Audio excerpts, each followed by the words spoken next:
Hello students, आज की जो हमारी वीडियो है या जो टॉपिक है जो हम करने जा रहे हैं वो है इनएडिक्वेट प्रॉफिट्स के ऊपर। अब इनएडिक्वेट का पहले तो आपको मतलब पता होना चाहिए। इनएडिक्वेट मींस शॉर्टेज ऑफ प्रॉफिट्स। मतलब क्वेश्चन में जो प्रॉफिट होगा वो कम होगा और जो हमने चीजें उनको देनी है वो ज्यादा होगा, जैसे कि इंटरेस्ट ऑन कैपिटल, जैसे कि सैलरी, ऐसी चीजें जो भी होंगी वो अमाउंट्स ज्यादा होंगे रेदर देन प्रॉफिट्स। तो एक एग्जांपल लेते हैं हम। सपोज प्रणव और प्रवनीत पार्टनर्स हैं। प्रणव और प्रवनीत पार्टनर्स हैं। प्रणव की जो कैपिटल है वो है 2 लाख रुपीस, प्रवनीत की है 3 lakh rupees. Interest on capital 10% बनता है 20,000 और 30,000। और जो नेट प्रॉफिट्स है ना क्वेश्चन में वो है 20,000 रुपीस। अब आपको देख के ही बच्चों को पता लग रहा है कि अगर मैं एप्रोप्रिएशन अकाउंट बनाऊं, by net profit 20,000, interest on capital 50,000 आ गया, क्योंकि 20 और 30 दोनों मिला के कितने बनते हैं 50,000। तो हमें क्वेश्चन में हो जाएगा लॉस, है ना, जो हम प्रणव और प्रवनीत में बांट देंगे। लेट इट बी उनकी प्रॉफिट शेयरिंग रेशियो है equal, they have equal profit sharing ratio. तो जो 30,000 लॉस आया वो 15,000 में हमने क्या कर दिया, डिस्ट्रीब्यूट। तो यही तो हम नॉर्मल करते हैं। फिर इस टॉपिक का नाम इनएडिक्वेट प्रॉफिट्स रखने की जरूरत ही नहीं थी। तो इन शॉर्ट ये ट्रीटमेंट होगा गलत ट्रीटमेंट जो भी हमने करा है। ट्विस्ट क्या है फिर इसमें? पहली चीज याद रखना कि जो लाइन अभी आपको वीडियो में फ्लैश हो रही है, अगर क्वेश्चन में ये लाइन भी लिखी हुई आ गई तब भी आपने लॉस नहीं निकालना है, तब भी आपने लॉस नहीं निकालना। मतलब जो मैंने अभी इसको सॉल्व करा बोर्ड पे आपके सामने वो गलत होगा। तो what is the correct way to solve the question?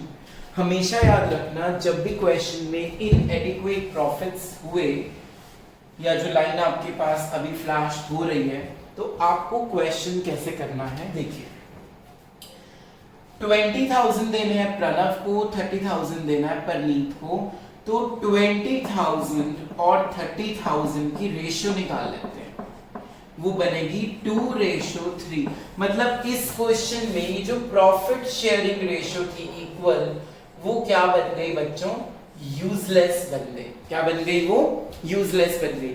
अब अगर मैं एप्रोप्रिएशन अकाउंट बना के तुम्हें इसको दिखाऊं तो बाय नेट प्रॉफिट्स हमारे पास होंगे 20,000 जो क्वेश्चन में गिवन है। हम इसी 20,000 को ही डिस्ट्रीब्यूट कर देंगे, लेकिन इस रेशियो में, ठीक है। तो इंटरेस्ट ऑन कैपिटल ही नाम लिख दो चाहे, लेकिन जो इंटरेस्ट आपने निकाला है 20,000 और 30,000 वो नहीं लिखना। हमने इसी प्रॉफिट को डिवाइड करना है प्रणव में भी और प्रवनीत में भी। कैसे करना है? 20,000 जो प्रॉफिट था उसको हमने रेशियो में बांट देना है 2:3 में। सो 20,000 into 2/5 एंड 20,000 into 3/5। तो ये बनेगा 8,000 एंड 12,000। हमारा क्वेश्चन यहीं पे क्या हो गया, खत्म, फिनिश्ड।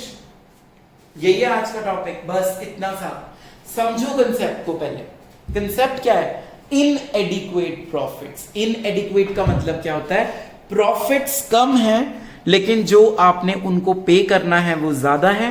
तो लॉस निकालने का कोई तुक नहीं बनता।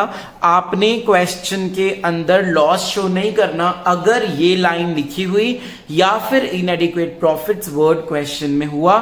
आपने जो इंटरेस्ट उनको देना है, आप उसकी सैलरी, अगर मान लो क्वेश्चन में सैलरी देनी है तो जो भी देना होगा उसकी रेशियो निकालोगे। जैसे मैंने निकाली 2 लाख पे 10%, 20,000, 3 लाख पे 10%, 30,000। तो रेशियो क्या बनेगी, 2:3। अब जो मेरे पास प्रॉफिट्स होंगे 20,000 के, वो इस रेशियो में डिवाइड हो जाएंगे, दैट इज 2:3 में। तो होपफुली आपको ये टॉपिक समझ आ गया है कि क्या करना है हमने इस टॉपिक के अंदर। हमने प्रॉफिट शेयरिंग रेशियो को यूज नहीं करना है।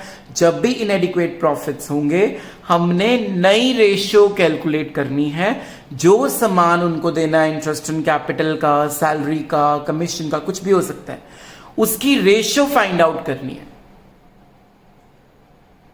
वो रेशियो में आप अपने प्रॉफिट्स को क्या कर दोगे, डिस्ट्रीब्यूट। चाहे इसको P&L लिखो, चाहे इंटरेस्ट ऑन कैपिटल लिखो, कुछ भी लिखो, that is up to you.